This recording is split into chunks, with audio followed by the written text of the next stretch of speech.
Republic Bangla 11টার bulletin নিয়ে আমি পৌলমী রয়েছি আপনাদের সঙ্গে। আর শুরুতেই আমাদের শহরের অগ্নিকাণ্ডের খবরের দিকে নজর রাখতে হবে, কেননা শহর কলকাতায় বারবার অগ্নিকাণ্ডের ঘটনা ঘটছে।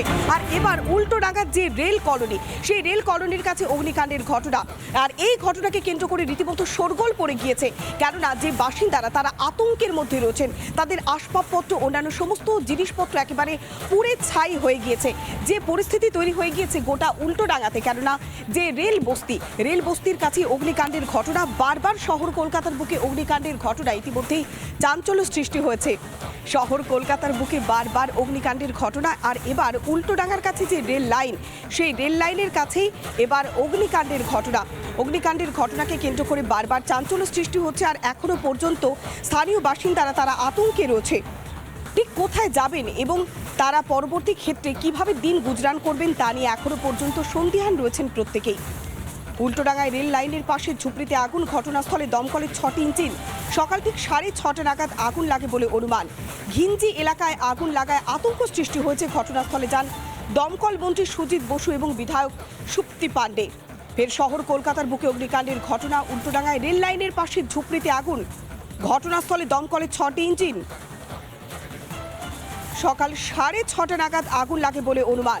শুধুমাত্র গড়িয়া নয়, শুধুমাত্র উল্টোডাঙ্গা নয়, এর পাশাপাশি গড়িয়াতেও রেল স্টেশনের কাছে আগুন লাগে। রেল ব্রিজের নিচের দোকানে আগুন লাগে। গভীর রাতে আগুন ছড়িয়ে পড়ে। 5টি দোকান ভস্মীভূত হয়ে গিয়েছে বলেই জানা গিয়েছে। শুধুমাত্র উল্টোডাঙ্গা নয়, গড়িয়ার কাছেও আগুন লেগেছে। আমরা আরো বিস্তারিত জানবো। সরাসরি রয়েছে আমাদের দুই প্রতিনিধি, একদিকে রয়েছে পিঙ্কি, অন্যদিকে রয়েছে পিউ।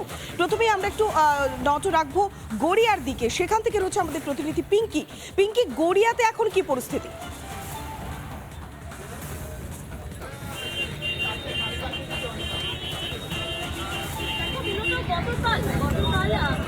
ভোর রাতের দিকে কিন্তু আগুন লাগে এবং সেই আগুনের জেরে কার্যত ঘিঞ্জি এলাকা, যেটা এই গড়িয়া সংলগ্ন, গড়িয়া রেলওয়ে স্টেশন সংলগ্ন অঞ্চল, সেখানে 6টি দোকান এখনো পর্যন্ত প্রায় ভস্মীভূত হয়ে গিয়েছে বলে জানা যাচ্ছে। এতটাই ঘিঞ্জি এলাকা, তুমি দেখতেই পাচ্ছ। এই রেলওয়ে স্টেশন সংলগ্ন অঞ্চল থেকে ডেইলি বেসিসে বহু মানুষ যাতায়াত করেন। সেই অঞ্চলেই 6টা দোকানে আগুন। এবং যেটা জানা যাচ্ছে, মূলত ভোর রাতে এখানে কিছু ফলের দোকান, কিছু লটারির দোকান এবং একই সঙ্গে কাপড়ের দোকান ছিল। সেই দোকানেই কিন্তু আগুন লাগে এবং 4টের পর এসে পৌঁছায় দমকলের 2টি ইঞ্জিন। দমকলের 2টি ইঞ্জিনের কাজে প্রায় 1 ঘন্টা লেগে যায় এই আগুন নেভাতে। এবং পুরো যে দোকানগুলো রয়েছে সেগুলো কালো ছাইয়ের আস্তরণ পড়ে গিয়েছে পুরোপুরি, এতটাই তীব্রতা ছিল। তবে কি থেকে আগুন লেগেছে এখনো পর্যন্ত স্পষ্ট জানা যাচ্ছে না। কিভাবে আগুন লাগলো, কটার সময় আগুন লাগলো তা কিন্তু জানা যাচ্ছে না। তার কারণ এই অঞ্চলে একেবারে পিঙ্কি, কিভাবে আগুন লাগলো তা এখনো পর্যন্ত স্পষ্ট নয়। আর কতক্ষণ সময় লাগতে পারে এই মুহূর্তে দমকল আধিকারিকরা কি বলছেন জানার চেষ্টা করুন। মানে আমাদের ভাষায় ম্যাক্সিমাম 5 করা মানে 5টা পাম্প করা হবে। সেটা এবার তার থেকে গাড়ি ঢুকতে 8টা 10-এ আমরা ফায়ারটাকে আন্ডার কন্ট্রোল দিয়েছি। অতিধার্য পদার্থ বেশ কিছু স্টোর করা ছিল, গরিব মানুষ থাকতো এবং ব্যবসা করতো, সেটা কোনোভাবে লেগেছে, সেটা এখন দেখতে হবে। আগুনটা কতগুলো টেন্ডার? 6টা টেন্ডারের কাজ করছে। আর একটা বিষয়, সেটা কি শর্ট সার্কিট নাকি অন্য কোনো? এই মুহূর্তে বলা সম্ভব না। আমরা এফএসএল চেয়েছি, এফএসএল যেটা বলবো।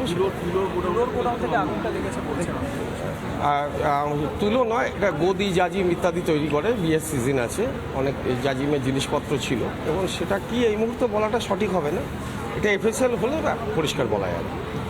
আরও বড় সড়ো দুর্ঘটনা ঘটতে পারত? অবশ্যই ঘটতে পারত, কারণ ফায়ার ব্রিগেড প্রথমত কাছে অবস্থান করছে এবং এসে খুব ভালোভাবে কাজ করছে। নইলে পিছনটা যদি ধরে যেত, এটা আর একটা বাসন্তী কলোনি হতেই পারত। কোনো ইঞ্জিওর? এখন অবধি কেউ ইনজিওর হয়নি। কতগুলি বাড়ি? 6টা ঘর, ওই 1500 স্কোয়ার ফিট মতন এলাকা এফেক্ট হয়েছে। এখন কি আন্ডার কন্ট্রোল পুরোপুরি নিশ্চিহ্ন হয়ে গেছে, আগুনের জন্য ছবি নেই। হতাহতের কোনো রকম কোনো খবর এখন আহত বা কিছু কোনো খবর এখন অবধি নেই। বন্দিলা দমকলের আধিকারিক রয়েছেন, একবার যদি জিজ্ঞাসা করা সম্ভব হয়, গত 6 মাসে যতগুলো শহর কলকাতার উপরে ভয়াবহ অগ্নিকাণ্ডের ঘটনা ঘটেছে তা থামা সম্ভব কি করে? কি করে থামানো সম্ভব? এত এত অগ্নিকাণ্ডের ঘটনা ঘটছেই বা কি করে? কোনো ইনফরমেশন কি দমকলের কাছে নেই? তাহলে অগ্নি নির্বাপন ব্যবস্থা নেই, সাধারণ মানুষের সুরক্ষা নিরাপত্তা কোথায়? তাও আপনার কাছে যে তথ্য, তাতে বারবার আমরা দেখছি যে এই ঘটনা ঘটছে, তাহলে কি কোনো অগ্নি নির্বাপন ব্যবস্থা নেই? একটু তুলনা করুন কয়েক বছর আগের, বছর 15 আগের থেকে কিছুটা একটা তুলনা যদি করেন, তাহলে আপনারা দেখতে পাবেন যে এই যে টাইমটা, এই টাইমটাতে আগুন লাগার সময় নভেম্বর, ডিসেম্বর, আবার শীতের যখন শেষ মানে ফেব্রুয়ারি, মার্চ, এই টাইমটা একটা আগুনের সেশন থাকে ডিউ টু ওয়েদার। সেটার পর থেকে মানুষ অ্যাওয়ার্ড অনেক হয়েছে, আগের পরিসংখ্যান থেকে এখন পরিসংখ্যান অনেক কমে এসছে। আগামী দিনে আরও বেশি অ্যাওয়ার্ড করা গেলে আরও কমে যাবে। দেখো, আমরা এই মুহূর্তে ফায়ারের আধিকারিকের সঙ্গে কথা বলছিলাম, তিনি যেমনটা জানালেন যে আরও খানিকটা দুর্ঘটনা হতেই পারতো, তবে আন্ডার কন্ট্রোল এই মুহূর্তে তারা বেশ কয়েক ঘন্টা আগে 8টা 10-15 নাগাদ তারা কিন্তু ফায়ার আন্ডার কন্ট্রোল করে নেন, এবং যে কারণে কিন্তু ফায়ারটা ছড়িয়ে পড়েনি, এবং সেই জায়গা থেকে কিন্তু অনেকের প্রাণ হানির যে আশঙ্কা ছিল তা কিন্তু হয়নি, এবং সবটাই এই মুহূর্তে আন্ডার কন্ট্রোলে। যেমনটা জানাচ্ছিলেন যে এখানে তুলো স্পেসিফিক নয়, জাজিম বা ইত্যাদি তৈরি করার যে একটি গোডাউন মতন ছিল বা কারখানা মতন ছিল, সেটা এখানে তৈরি হতো এবং সেখান থেকেই আগুনটা লেগে যায়, এবং এই মুহূর্তে আন্ডার কন্ট্রোল। তুমি ছবিটা দেখতে পাচ্ছ, সামনের অংশ এই জায়গাতেই প্রাথমিকভাবে আগুন ধরে যায়, এবং তার পাশাপাশি 2-3টে ঘর কিন্তু ক্ষতিগ্রস্ত হয়। ঘরের ভিতরের অংশ আমি তোমাকে দেখাচ্ছিলাম যে একেবারে পুরো ভস্মীভূত হয়ে গেছে, আর কিছুটাই বাকি নেই। সুপ্তি পান্ডে তিনি ঘটনাস্থলে এসেছিলেন, তিনি জানালেন যেমনটা যে তাদের প্রত্যেককে থাকার খাওয়ার ব্যবস্থা করা হয়েছে আজ, এবং যতদিন না তাদের এই ঘরবাড়ি ঠিকঠাকভাবে করে দেওয়া হচ্ছে ততক্ষণ পর্যন্ত ক্ষতিগ্রস্ত মানুষদের সঙ্গে কথা বলা কোনোভাবে সম্ভব কি? কি চাইছেন তারা এখন? এই বাড়ি পুড়ে যাওয়ার জন্য সমস্ত বিষয় কিন্তু ক্লিয়ার করে দেওয়া হবে।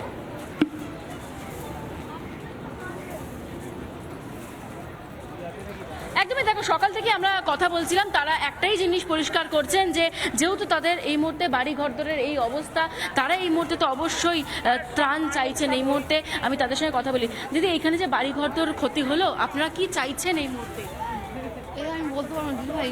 দেখো, যাদের বাড়ি, আমি তাদের সঙ্গে কথা বলি, এখানে অনেকে দাঁড়িয়ে রয়েছেন, তাদের সাথে একটু কথা বলার চেষ্টা করবো। মৈত্রী হলো, মৈত, আমি একটু ঘুরে যাই, এখান থেকে যাওয়াটা সম্ভব নয়।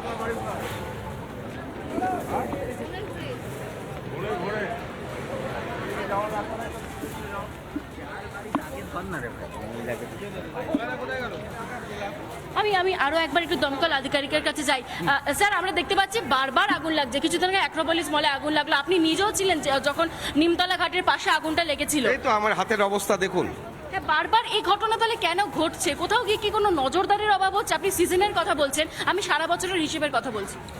নজরদারি নয়, মানুষের অ্যাওয়ারনেস। দেখুন, এখানে থাকে, এখানেই ব্যবসা করে। এবার এর একটা ভুল, বাড়িতে একটা ছোট্ট ভুল থেকে বড় অগ্নিকাণ্ড হচ্ছে। এগুলোকে আরও বেশি অ্যাওয়ারনেস করতে হবে মানুষকে। এটা বারবার এই ঘটনা কি করে ঘটতে পারে? এটা মানুষের অজ্ঞতা, আর কিচ্ছু না। দেখুন না, থাকার জায়গা এটা, এই জায়গাটা টিনের, পুরোটা কম্বাস্টেবল জিনিস দিয়ে তৈরি বাড়িটা। এই বাড়িটার উপরেই এরা তাহলে তো বসতি নিয়ে কোথাও গিয়ে সমস্যা, বসতি এবং পুনর্বাসন ইত্যাদি অনেকগুলো সমস্যা কাজ করবে এর মধ্যে। সেগুলোকে দেখে নেবার জন্য তো আমরা তো ফায়ারটা দেখি, এবং আমরা ফায়ারটা দেখে এটুকু বলতে পারি, মানুষকে অ্যাওয়ার করতে করতে আজকে ফায়ারের পরিসংখ্যান কমে আসছে। আর কিচ্ছু না, আরও বেশি অ্যাওয়ারনেস দিতে হবে মানুষকে। আমরা কথা বলছিলাম, তনা, তুমি শুনতেই পেলে যে দমকল আধিকারিক ঠিক কী বললেন। আমি এই মুহূর্তে যারা বাড়ির লোকজন রয়েছে তাদের সাথে একটু কথা বলার চেষ্টা করি। আমি একটু যাই ভিতরে গিয়ে একটু চেষ্টা করি তাদের সঙ্গে কথা বলা, তারা এই মুহূর্তে সমস্ত কিছু হারিয়ে কি চাইছেন আমি জানবো, একটু তাদের কাছে কথা বলি। দিদি, আপনি বললেন যে দমকল মন্ত্রীর সঙ্গে আপনার কথা হয়েছে সকালবেলা, তিনি বলেছেন সবটা করে দেওয়া, কিন্তু আপনাদের দিক থেকে কোন কোন জিনিস এই মুহূর্তে আপনারা চাইছেন? যেহেতু পুড়ে গিয়েছে, দমকল মন্ত্রী এসেছে, ক্ষতিপূরণ তাই তো দিতে হবে। কি চাইছেন? ক্ষতিপূরণ বলতে কি চাইছেন? ঘর মতো একটু লাগবে, যা যা জিনিসপত্র পুড়েছে, ডকুমেন্টস পুড়েছে, এসব তো বানাতে হবে নতুন করে। মাথা গোজার ঠাইটা আপনাদের আজকে হারিয়ে গেল। আমি এই জায়গা থেকে যারা আরো রয়েছেন জিজ্ঞেস করি। দিদি, আপনার কাছে যাই, এই মুহূর্তে সরকারের কাছে কি আবেদন রাখবেন? আমরা যাতে এই যে ঘরটা যে গেছে, ঘরটরগুলো তো ঠিক করে দেবে, কারণ এনাদের তো অনেক ক্ষয়ক্ষতি হয়েছে, ঘরের যাবতীয় সবই তো নষ্ট হয়ে গেছে। এটা আমার রিলেটিভই হয়। ভোটার কার্ড, আধার কার্ড, প্যান কার্ড পরে আমার ডকুমেন্টস ছিল, 8,500 টাকা রিপোর্ট করেছি। জ্বর তো, সেই রিপোর্টের কাগজ। প্রশাসনের তরফ থেকে কোনোভাবে আশ্বাস দিয়ে যাওয়া হয়েছে যে আপনাদের হয়ে যাবে?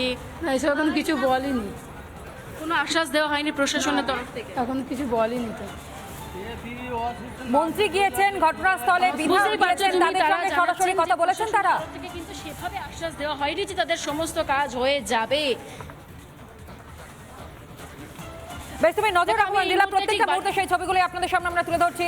এবং বিধাননগর অর্থাৎ উল্টোডাঙ্গার যে ঝুপড়ি, সেই ঝুপড়িতে ভয়াবহ অগ্নিকাণ্ডের ঘটনা, একেবারে সকাল সকাল সেই ঘটনার ছবি আপনাদের সামনে দেখাচ্ছে। সর্বশান্ত হয়ে গিয়েছেন সেখানকার মানুষ। প্রশ্ন হচ্ছে বারংবার কেন এই রকম অগ্নিকাণ্ডের ঘটনা শুধুমাত্র শহর কলকাতার বিভিন্ন প্রান্তে ঘটছে? কার্যত যতগ্রহে পরিণত হয়েছে এই শহর কলকাতা। অবশ্যই খবরের দিকে নজর রাখবো। অন্যান্য সব খবর নিয়ে ফিরছি ছোট্ট একটা বিরতির পর। সঙ্গে থাকুন, দেখতে থাকুন রিপাবলিক বাংলা।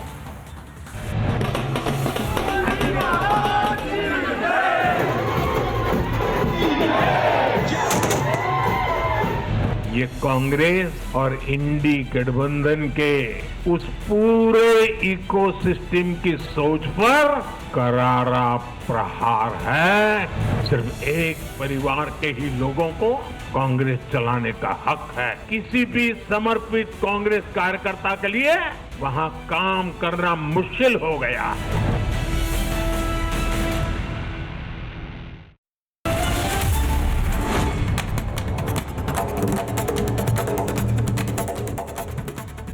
নানা ধরনের কন্টেন্ট দেখার জন্য লাইক করুন, শেয়ার করুন আমাদের ফেসবুক পেজ, সাবস্ক্রাইব করুন আমাদের ইউটিউব চ্যানেল। পাশাপাশি অন্যান্য ব্রেকিং নিউজের জন্য অবশ্যই চোখ রাখুন রিপাবলিক বাংলায়।